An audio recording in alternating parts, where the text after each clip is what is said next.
எலெயாசாரின் சந்ததி. எலெயாசார் பினகாசை பெற்றான். பினகாஸ் அபிசுவாவை பெற்றான். அபிசுவா புக்கியை பெற்றான். புக்கி ஊசியை பெற்றான். ஊசி செராகியாவை பெற்றான்.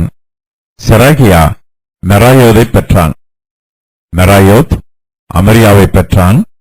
அமரியா அகிதூபை பெற்றான்.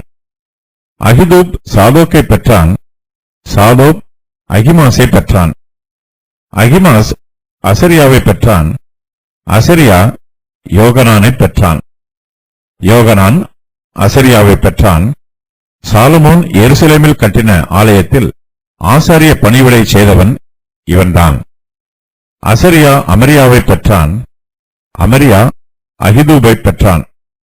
அகிதூப் சாலோக்கை பெற்றான். சாலோக் சல்லூமை பெற்றான். சல்லூம் இல்கியாவை பெற்றான். இல்கியா அசரியாவை பெற்றான். அசரியா செராயாவை பெற்றான். செராயா யோசதாக்கை பெற்றான். கர்த்தர் நேபுகாத் நேச்சாரை கொண்டு யூதா ஜனங்களையும் எருசலேமியரையும் சிறைப்பிடித்துக் கொண்டு போக செய்தபோது யோசதாக்கும் சிறைப்பட்டு போனான். எலெயாசார் ஆரோனின் குமாரன். ஆரோனுக்கு பின்பு அவனுடைய குமாரன் எலெயாசார் ஆசாரிய ஊழியம் செய்கிறார்.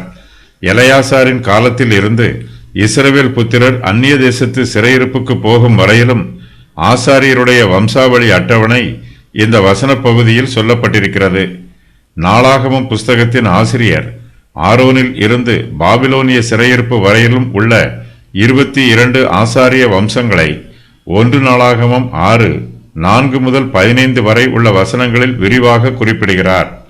ஆனாலும் இது ஆசாரியரின் முழுமையான அட்டவணை அல்ல. இங்கு சொல்லப்பட்டிருப்போரை தவிர ராஜாக்கள் புஸ்தகத்திலும் நாளாகமத்தின் மற்ற வேத பகுதியிலும் மேலும் பல ஆசாரியர்களின் பெயர்கள் சொல்லப்பட்டிருக்கிறது. இந்த வசன பகுதியில் சொல்லப்பட்டிருக்கும் ஆசாரியர்கள் யோசதாக்கின் வம்சத்தில் பிரதானமானவர்கள். இந்த அட்டணை பிரதான ஆசாரியருடைய அட்டவணையோடு ஓரளவு ஒத்துப்போகிறது.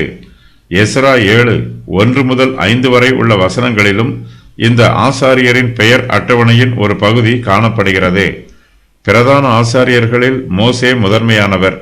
ஆனால் மோசேயின் பெயர் இந்த அட்டவணையில் இடம்பெறவில்லை. லேவியரின் ஆசாரியத்துவ முறைமை ஆரம்பிக்கப்படுவதற்கு முன்பாக அவர் அரசாங்க காரியங்களில் ஈடுபட்டிருந்ததினால் மோசே ஓர் ஆசாரியராக இங்கு கருதப்படவில்லை. இந்த வசன பகுதியில் ஆசாரியரின் அட்டவணை எலெயாசாரிலிருந்து ஆரம்பமாகிறது. இவன் எகிப்து தேசத்தின் அடிமைத்தனத்திலிருந்து விடுதலை பெற்று வெளியேறி வந்தவன். இந்த அட்டவணையின் முடிவில் யோசபாத்தை பற்றி சொல்லப்பட்டிருக்கிறது. நேபுகாத் நேச்சார் செராயாவை கொன்ற பின்பு அவனுடைய ஸ்தானத்தில் யோசதாக் பிரதான ஆசாரியனானான். இவனும் சிறைப்பட்டு போனான். இவனுடைய குமாரன் யோசுவா இவனுக்கு பின்பு பிரதான ஆசாரியனாக இருந்தான். இவன் சிறையிருப்பில் இருந்து திரும்பி வந்தான். இந்த அட்டவணையில் 22 ஆசாரிய வம்சங்களை பற்றி சொல்லப்பட்டிருக்கிறது. இவர்கள் எல்லோருமே பிரதான ஆசாரியர்கள் என்று சொல்ல முடியாது. நியாயாதிபதிகளின் காலத்தில் இத்தாமாரின் குடும்பத்திற்கு முக்கியத்துவம் வருகிறது. ஆசாரியனாகிய ஏலி இத்தாமாரின் குடும்பத்தை சேர்ந்தவர். இதற்கு பின்பு சாதோக்கு ஆசாரியராக இருக்கிறார்.